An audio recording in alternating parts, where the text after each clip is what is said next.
Buddy, alam mo ba na dito sa Estancia Enclave ay aantayin muna natin ang pre-approval from the bank before ka mag-start ng inyong monthly. Yes, you heard it right. Magsasubmit muna tayo ng requirements kay bank upang makasigurado tayo na tayo ay maa-approve ng bangko. If interesado ka, buddy, don't skip this video. This is Pau Pipito, your home search buddy.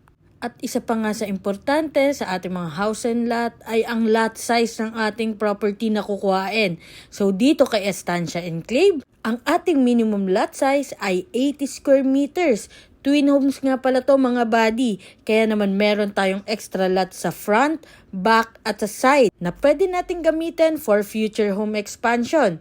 At may provision ito for 2 carport. May floor area na 55 square meters, kaya naman meron tayong enough space para sa ating living, dining, kitchen area. At meron itong 3 bedroom at 2 toilet and bath. Complete finish turnover na nga rin ito mga buddy. Located ito sa Tansa, Cavite. Walking distance sa main road, kaya naman 1 bus ride lang ito going to PITX. 2 reopen units nga lang ito mga buddy. Kaya naman ano pang hinihintay mo? Send me direct message para ma-schedule na natin ang exclusive house viewing mo.